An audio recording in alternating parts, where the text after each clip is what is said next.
నీకు తెలియదు. అమ్మా ఈ గాలి ఎటు నుంచి వస్తుందో నీకు తెలుసా? గాలిని ఎవరైనా చేతితో పట్టుకోగలరా? పట్టుకోలేరు. అయితే ఆత్మ మూలంగా జన్మించిన ప్రతివాడు అలాగే ఉన్నాడనను. ఆత్మ మూలంగా జన్మించిన ప్రతివాడు అలాగే ఉంటాడు. అందుకు నికోదేము ఈ సంగతులలో సాధ్యములని ఆయన అడుగగా యేసు ఇట్లనెను, ఈ ఇశ్రాయేలుకు బోధకుడైంది వీటిని ఎరుగువా, ఇంకా తెలుసుకోకుండా ఉన్నావా అంటున్నాడు. మేము ఎరిగిన సంగతియే చెప్పుతున్నాం, చూసిన దానికి సాక్ష్యం ఇచ్చుతున్నాం.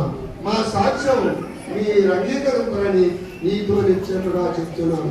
ఇంకా దేవుని మాట చెప్తే ఈ లోక సంబంధంగా ఉన్నవాడికి అవి ఎక్కో ఏంటి ఎలా చెప్తున్నారు అనుకుంటారట. యేసుప్రభు చెప్పినా కూడా మరి ఆలకించలేదు. యేసుప్రభు కూడా ఇలాగే బోధించాడు సమాజ మందిరానికి వెళ్ళి. కొంతమంది రక్షింపబడ్డారు, అందరూ రక్షింపబడలేదు. కొంతమంది బాప్తిసం తీసుకున్నారు. అయితే ప్రియమైన సోదరులారా, భూ సంబంధమైన సంగతులు నేను మీతో చెప్తే మీరు నమ్ముకున్నప్పుడు పరలోక సంబంధమైనది మీతో చెప్పిన ఎలా నమ్ముతారు?